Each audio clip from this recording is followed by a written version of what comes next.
रामबाण वाग्या होई जाने।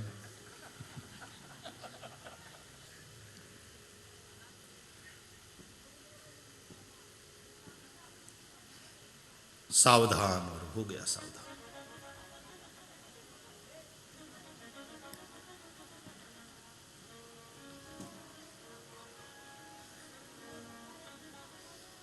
तो जन्मते से ही सहज वैराग्य से युक्त श्री सुखदेव चल पड़े। नहीं नहीं, तू भी तो नहीं हो विजय, तू भी तो नहीं है, तुम मत घबराना, इसकी शादी है अब इस कथा के बाद। अरे अरे अरे, मेरे ध्यान में नहीं रहा, नहीं तो ऐसा मैं बोलता। तो तू ढीलो नहीं पड़तो जरा। नहीं नहीं, तने आशीर्वाद। नहीं तो ओली वળી पाછી મને કંઈક કહી દે ને એના નિહાકા આપણને લાગે।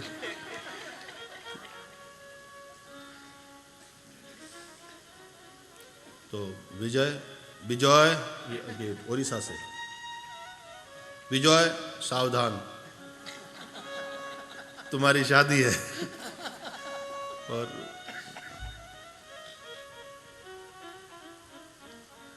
પછી તારે કરવું એ કરવાનું, તું કરે એનો જવાબદાર તું।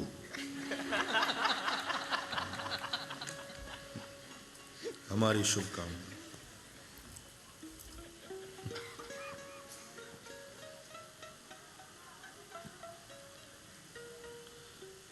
मतलब सावधान होकर के गृहस्थाश्रम में रहना, ठीक है। सावधान।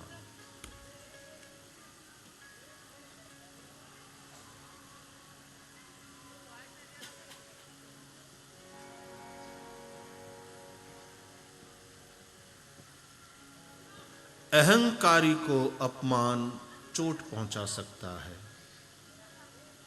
विफलता उसको दुखी कर सकती है, लेकिन जो निरहंकारी साधक है उसके लिए चाहे अपमान हो चाहे विफलता हो, हर चीज उसकी साधना में उसको आगे बढ़ने के लिए सहायक है।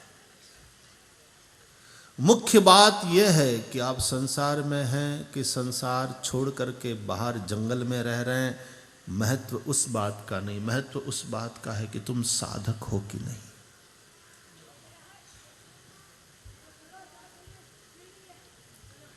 साधन न छूटे, सावधान। संसार में हो तो सावधान, साधक बन करके रहो, हर चीज तुम्हें घड़ेगी, हर अनुभव तुम्हें और परिपक्व बनाएगा।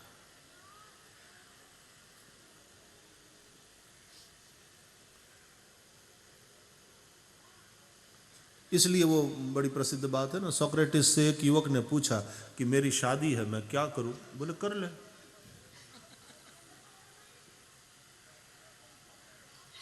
बोले क्षमा करना, अच्छी मिली तब तो ठीक है, लेकिन जैसी आपकी है।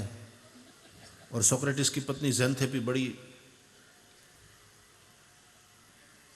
तेज तर्रार महिला थी। सोक्रेटिस का इतना अपमान करती, बात बात पे क्रोध करती। सोक्रेटिस मुस्कुराते रहते। तो युवक ने तो इसलिए सोक्रेटिस से यह प्रश्न पूछा था कि उसको ये मन में पक्का लग रहा था कि सोक्रेटिस से पूछूंगा तो वो तो मुझे ना ही कहेंगे, और उसको शादी करनी नहीं थी। बाप से कहा कि मैं सोक्रेटिस साहब से पूछ के आता हूं,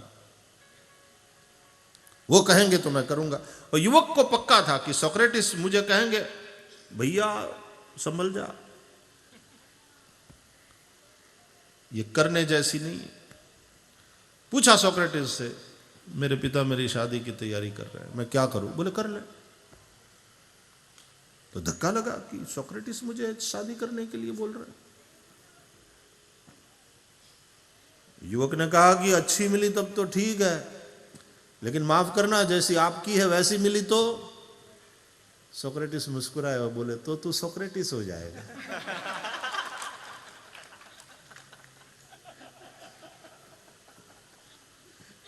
फिलोसोफर हो जाएगा, फायदा ही है। साधक का कभी नुकसान नहीं हो सकता, परिस्थिति चाहे जैसी बने, साधक का फायदा ही होता है। वो सावधान होकर के साधक अपने साधना पथ पर चले, चाहे वो जंगल में हो, चाहे गृहस्थ में हो, संसार में। साधक का सुनिश्चित फायदा ही है, साधक का कल्याण सुनिश्चित है। सावधान।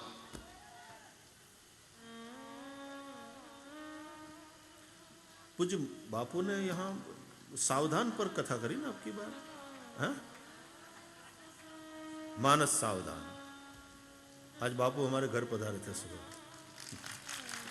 अचानक से उनका फोन आया कि मैं आ रहा हूं, तो आधा घंटा। हाँ, मानस सावधान। जो सावधान है वह साधक है, वह साधक सदा सावधान होता है। और ऐसे साधक के लिए परिस्थिति चाहे जो भी हो, निश्चित रूप से फायदा ही पहुंचाने वाली, कल्याणकारी ही होती है। और सावधान नहीं है और चला गया वन में, संसार छोड़ करके जंगल में, तो फिर सिद्धियां भी अहंकारी बना देती। अरे ठीक से आदर नहीं मिले, ठीक से आसन नहीं मिले तो आदमी विचलित हो जाता है। सावधान।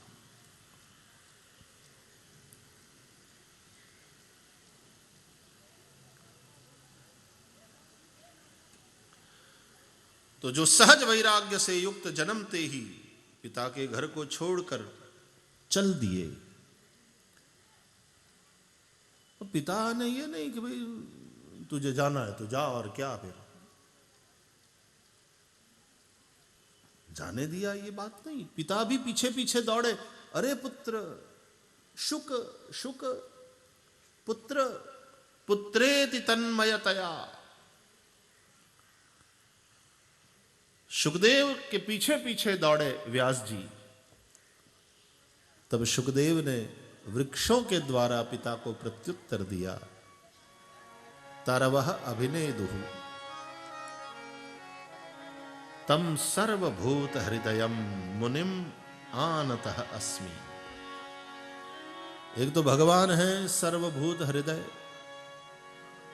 प्राणी मात्र के हृदय में रहने वाले और सबके भीतर बैठकर बोलने वाले। बस उसी तरह शुकदेव भी सर्वभूत हृदय, वृक्षों के भीतर बैठ करके वही बोले।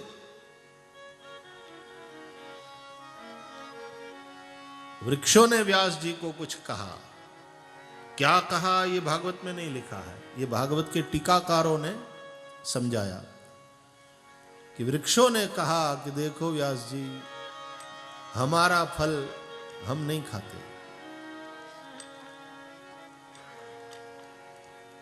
आप तो मनुष्य योनि में हो, आपकी योनि तो हमसे बहुत ऊंची है, आपका फल मतलब आपका बेटा आपके लिए नहीं है, जगत का उद्धार करने जा रहा है, जाने दीजिए। वृक्ष त्यागी, त्याग का कोई अभिमान नहीं। और व्यास जी यदि पीछे दौड़ रहे हैं, पुत्र को पुकार रहे हैं, रोकने का प्रयास कर रहे हैं, तो उसमें एक साधारण संसारी बाप की तरह वो आसक्ति नहीं है। वो इसलिए पीछे दौड़ रहे हैं, पीछे भाग रहे हैं कि अभी तो इसका जात कर्म संस्कार नहीं हुआ। चूड़ाकरण, नामकरण, यज्ञोपवीत, अरे कम से कम उपनयन तक, यज्ञोपवीत तक तो हो जाए, ब्राह्मण का बेटा है। ब्राह्मण बाप फिर अपने बेटे के विवाह की चिंता न करे, लेकिन यज्ञोपवीत पर्यंत तो चिंता करे। किसी योग्य गुरु के पास उसको भेज दिया जाए, उपनयन, ताकि वो वेदाध्ययन में लग जाए।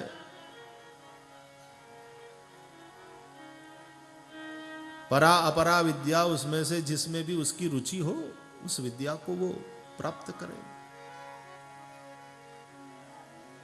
तो भाई हम तो इसलिए पीछे पीछे भाग रहे हैं कि अभी हमारे पुत्र का संस्कार नहीं हुआ है। पेड़ों ने कहा हमारा संस्कार कौन करता है?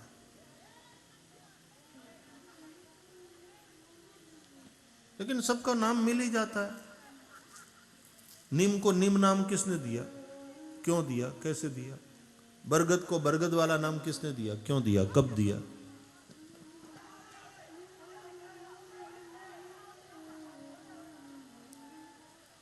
आम, बरगद, नीम, पीपल किसने दिए सब नाम? वही गया नामकरण संस्कार। कौन माँ बाप है उसके? कौन पुरोहित आए थे नामकरण के लिए?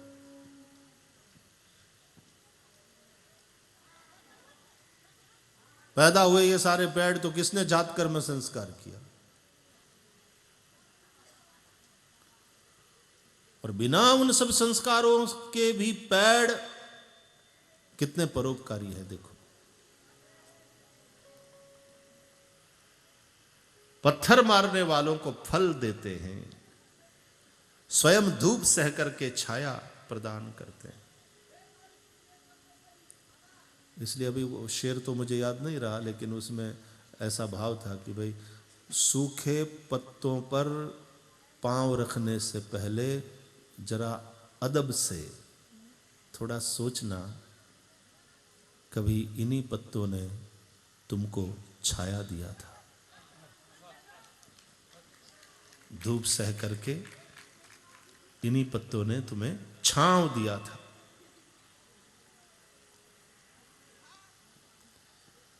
इस शेर को अपने वृद्ध माता पिता के साथ जोड़कर देख सकते हो, पढ़ सकते हो।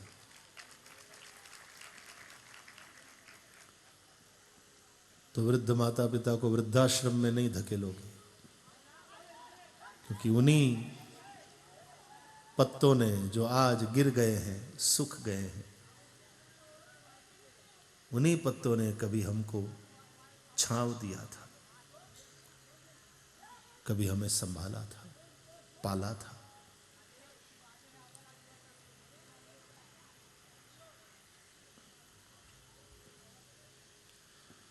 तो प्रथम श्लोक में विरागी शुकदेव की वंदना और दूसरे श्लोक में श्रीमद् भागवत का गायन कर रहे अनुरागी शुकदेव की वंदना है। यस्वानुभावमखिल श्रुति सारमेकम अध्यात्म दीपमतितीतिरशतां तमोन्धम संसारिणां करुणयाः पुराण गुह्यम तम व्याससूनुमुपयामि गुरुं मुनीनाम्। नारायणं नमस्कृत्य नरं चैव नरोत्तमं देवीं सरस्वतीं व्यासं ततो जयमुदीरये। नर नारायण भगवान को वंदन करके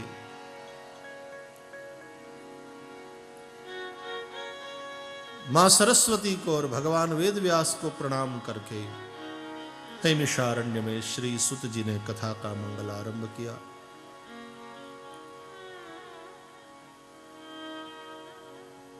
श्रेय क्या है प्रश्न था, जवाब है श्री कृष्ण की भक्ति। वही कल्याणकारिणी है। उसका साधन क्या है, दूसरा प्रश्न था। श्रेय की प्राप्ति का साधन क्या है, जवाब है धर्म। धर्म से ही श्रेय कल्याण होता है। कल्याणकारिणी कृष्ण भक्ति है। तो भाई धर्माचरण करो तो इसलिए कि भगवान में तुम्हारा अनुराग हो जाए। दान करो, व्रत करो, जप करो, तप करो, स्वाध्याय करो, संयम करो, लेकिन श्री कृष्ण में भक्ति नहीं हुई तो श्रम एव ही केवलम। धर्मस्वनुष्ठितः पुंसाम विश्वक्सेन कथासु यः न उत्पादयेद यदि रतिम श्रम एव ही केवलम। जो धर्म भगवान में, भगवान की कथा में रति नहीं कराता, वह केवल श्रम रूप है। आगे चल करके दशम स्कंद में कहा गया, दान व्रत तपो होम जप स्वाध्याय संयमैः श्रेयोभिर्विविधैश्चान्यैः कृष्णे भक्तिर्हि साध्यते। ये सब श्रेय के साधन हैं। और श्रेय क्या है? श्री कृष्ण की भक्ति। यही भक्ति वैराग्य और ज्ञान दो पुत्र की जननी बनती है। इसी भक्ति के चलते भगवान अवतरित होते हैं। 24 बार अवतरित हुए। उन 24 अवतारों की कथा श्रीमद् भागवत की कथा है। प्रथम अवतार में सनत कुमार का रूप बनाया, ब्रह्मचर्य का पालन किया। दूसरे अवतार में वराह बन करके पधारे, पृथ्वी को जल से बाहर निकाला। तीसरे अवतार में देवऋषि नारद के रूप में प्रकट हुए और भक्ति मार्ग का दर्शन कराया। चौथे अवतार में नर नारायण के रूप में पधारे और तपस्या किया बद्रिकाश्रम में। ये जो सन्यासी सब साधु विरक्त महापुरुष होते हैं ना, वो इसलिए बद्रीनाथ को बहुत भजते हैं, नर नारायण को भजते हैं। बद्रीनाथ विश्वम्भरम, उनकी स्तुति किया करते हैं, नर नारायण की आराधना करते हैं, तपस्या। अच्छा, बद्री में कथा थी और आजकल तो बद्री में बहुत कथाएं होने लगी है।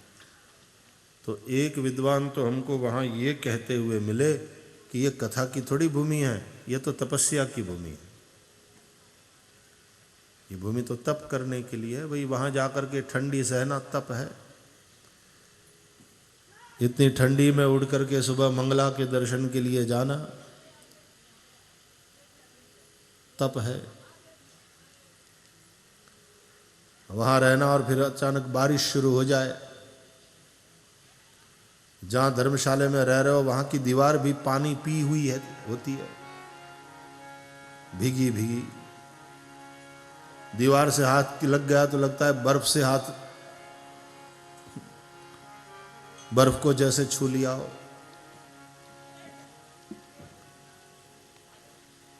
वहां रहना ही अपने आप में तपस्या है। और बद्री में ऐसे कई साधक महापुरुष महानुभाव हैं जो 12 महीने वहां रहते हैं।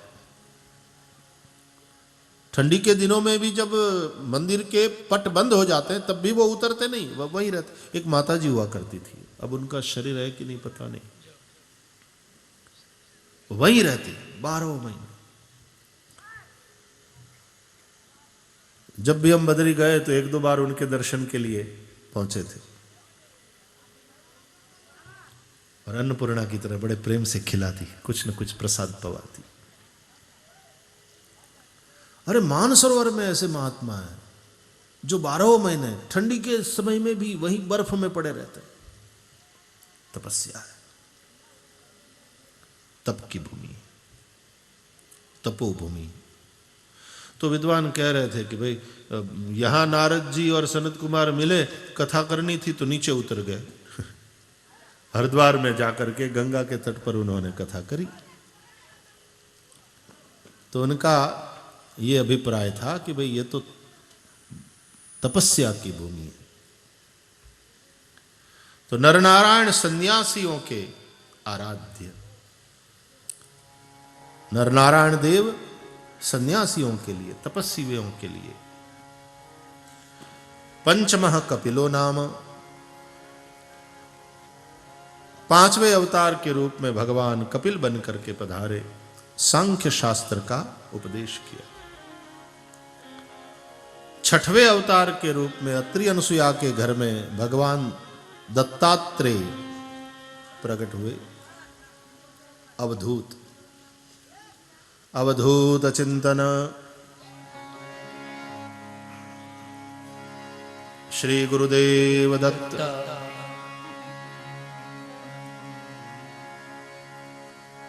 प्रहलाद को, अलर्क को, यदु को उन्होंने ज्ञानोपदेश किया। 7वें अवतार में रुचि ऋषि के घर में माता आकुति से यज्ञ पुरुष भगवान प्रकट हुए, कर्म मार्ग को प्रशस्त किया। कृष्ण परमात्मा कहते हैं गीता में, वही कर्म मनुष्य को बांधता है जो यज्ञ न हो। तुम यज्ञ कर्म करो, तुम कर्म को यज्ञ भाव से करो। यज्ञार्थात कर्मणोन्यत्र लोकोयम कर्म बंधनः। यज्ञ के अतिरिक्त जो कर्म है वही मनुष्य को बांधते हैं। तुम जो करो यज्ञ भाव से करो। यहां तक कि संतानोत्पत्ति भी यज्ञ भाव से करो, ये शास्त्र कहते हैं।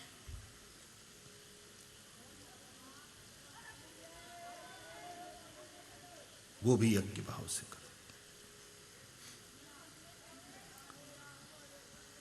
तुम सो रहे हो तो तुम्हारा सोना यज्ञ भाव से हो, खा रहे हो भोजन तुम्हारा यज्ञ भाव से हो, कुछ कह रहे हो कहना तुम्हारा यज्ञ भाव से हो। तुम्हारा प्रत्येक कर्म यज्ञ की ऊंचाई को प्राप्त करे, नहीं तो मजदूरी बन जाएगा तुम्हारा कर्म, थक जाओगे। और यज्ञ कर्म करोगे तो उन्नत उन्नत उन्नत होते रहोगे। तो यज्ञ पुरुष भगवान 7वें अवतार के रूप में पधारे और फिर 8वें अवतार के रूप में भगवान ऋषभदेव जी पधारे। मेरु देवी से नाभि राजा के घर में इन्होंने परमहंस का धर्म क्या है वो संसार को समझाया। यही ऋषभदेव भगवान जैन परंपरा में प्रथम तीर्थंकर माने गए। उनका दूसरा नाम है आदिनाथ। 9वें अवतार में भगवान पृथु बन करके आए। राजा का धर्म क्या है, शासन व्यवस्था कैसा होना चाहिए, शासन व्यवस्था धर्म सापेक्ष हो कि धर्म निरपेक्ष हो, आदि आदि सभी बातों की चर्चा यहां पृथु चरित्र में है। 10वें अवतार में भगवान मत्स्य नारायण पधारे। 11वां अवतार कूर्म भगवान, 12वां धन्वंतरी भगवान, 13वां अवतार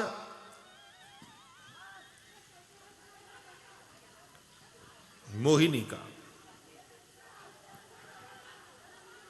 14वां अवतार भगवान नरसिंह नारायण, 14दशम नारसिंहम। 15वें अवतार में भगवान वामन बन करके आए। 16वें अवतार में परशुराम बने। 17वें अवतार में वेद व्यास। 18वें अवतार में श्री राम। 19 और 20वां अवतार बलभद्र और श्री कृष्ण। 21वां बुद्ध। 22वां कल्कि होगा। 2 रह गए। यहां 22 की गिनती है, लेकिन भगवान के और 2 अवतार, एक भगवान का सूक्ष्म रूप, दूसरा भगवान का स्थूल रूप। स्थूल रूप का मतलब है ये जगत। भाई सिवाय भगवान के कुछ है ही नहीं। सर्वम खलु इदम ब्रह्म, वेद कहते हैं सब कुछ ब्रह्म ही है, सिवाय ब्रह्म के कुछ भी नहीं। इसलिए ये जो जगत है ये भी भगवान का अवतार ही है। इस रूप में भगवान ही है ऐसा आप समझो। जगदावतार। सब जड़ चेतन नाम रूप में परमात्मा ही। सिय राम मैं सब जग जानी, करऊ प्रणाम जोरि जुग पानी। सिय राम मैं सब जग मानी नहीं, चलो मान लो तो भी कल्याण होगा, लेकिन सिय राम मैं सब जग जानी। बस सबको सीताराम मैं जान करके और सबको वंदन किया करो, निर्वैर हो जाओगे। सच निज प्रभु मैं देख ही जगत के ही सन करई विरोध। समस्या यह है कि हमको अगले में भगवान नहीं दिखते, मगनलाल छगनलाल दिखते, कविता सविता दिखती है, इसलिए ईर्ष्या होती है, द्वेष होता है, मारामारी होती है, झगड़ा होता है। कथा में आगे बैठने को लेकर के एक बार दो बुढ़िया ऐसी लड़ी, दंगल शुरू हो गया कथा में। अच्छा था नीचे गद्दे बिछे हुए थे, नहीं तो उस उम्र में यदि हड्डियां टूट जाए तो बड़ा मुश्किल जोड़ना। किसी तरह लोगों ने समझाया और अलग किया। झगड़ा हो जाता है। हवेली में ठाकुर जी विराज रहे, उसमें भगवान दिखाई पड़ते हैं, लेकिन बगल में वो जो खड़ी है उसमें भगवान नहीं दिखाई पड़ते, उसके साथ लड़ती है। ठोहा हो काम मारो, धक्के क्यों मारती, सीधी खड़ी नहीं रह सकती।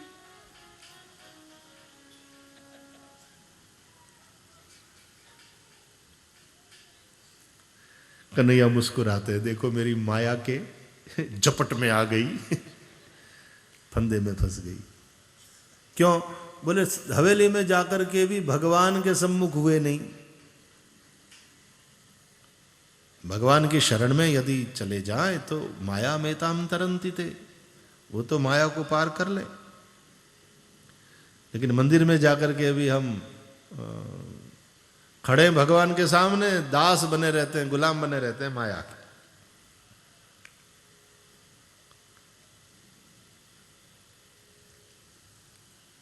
तो ये जगदावतार। और दूसरा एक सूक्ष्म अवतार, एक अव्यक्त है, न दिखने वाली एक चैतन्य शक्ति। तो दिखने वाला शरीर हो चाहे इसमें न दिखने वाली वो चैतन्य शक्ति हो, भैया परमात्मा के सिवाय कुछ नहीं है, परमात्मा के अतिरिक्त कुछ भी नहीं।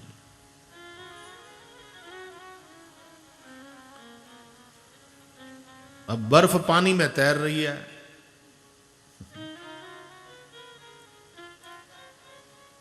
तो बर्फ भी पानी ही तो है, तैर रही है पानी में। जिसमें तैर रही है वो पानी, और जो तैर रही है वो भी पानी का ही रूप है। बर्फ क्या है? पानी ही तो है। तो सब परमात्मा ही है, सिवाय परमात्मा के कुछ भी नहीं। इस प्रकार 24 अवतार की कथा जिसमें है। अच्छा, कई लोग कहते हैं कि इसमें हरि अवतार की बात नहीं आई, हयग्रीव अवतार की बात नहीं आई, मिला दो तो 24 हो जाएंगे। तो फिर कोई कहता है अरे हरि अवतार भी तो दो हुए, एक मधुवन में जिन्होंने ध्रुव को दर्शन दिया और दूसरे जिन्होंने गजेंद्र का उद्धार किया। और फिर एकादश स्कंद को पढ़ लो, उसमें हंसावतार के भी तो कथा है भैया, तब तो फिर 25-26 हो जाएंगे। तो कई लोग मरणीय प्रयास करते हैं 24 का आंकड़ा बिठाने के लिए। तो ऐसा प्रयास करने की आवश्यकता नहीं। अवतारा यसंख्येया, भागवत कहता है अवतार असंख्य हैं। उन असंख्य अवतारों में से ये 24 या यहां पर 22 कहे गए, और कहीं कहीं तो मुख्य मुख्य 10 की ही बात करके बात खत्म कर देते, दशावतार, 10 अवतार, दशावतार, बाकी अवतार असंख्य है।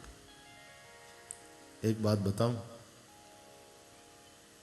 यहां जितने बैठे हैं सब अवतार ही है, भगवान के ही अवतार।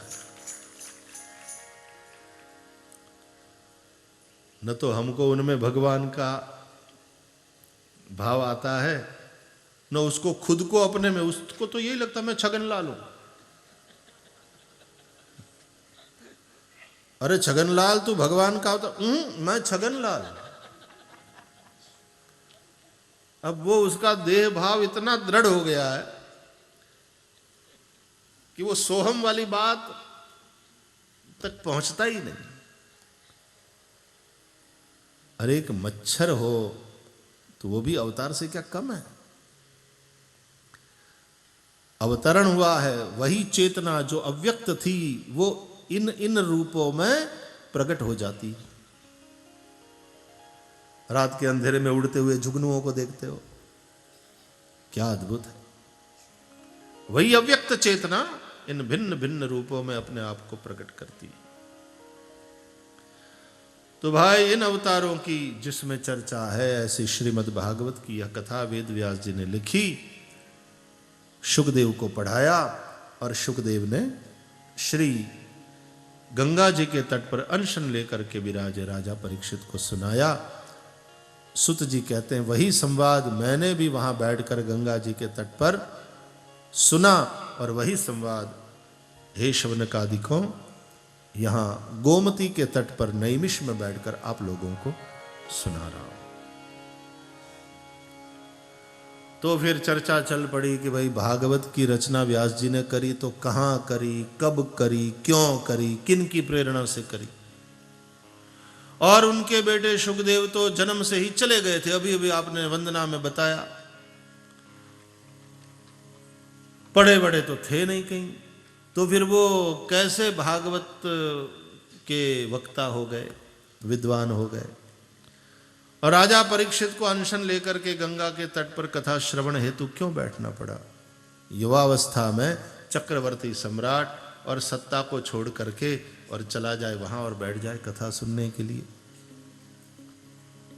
आदि आदि सभी बातों को जानने की इच्छा करी और तब श्री सुत जी आगे वाली कथा सुनाते हैं। वो चर्चा हम कल करेंगे। देखो हम समय से पूरा कर रहे हैं, बड़े गुड बॉय है, इसलिए आप भी जब तक आरती न हो जाए बिल्कुल एक गुड बॉय एक गुड पर्सन की तरह बैठे रहिएगा और प्रसाद लेकर के जगनारायण गोविंदा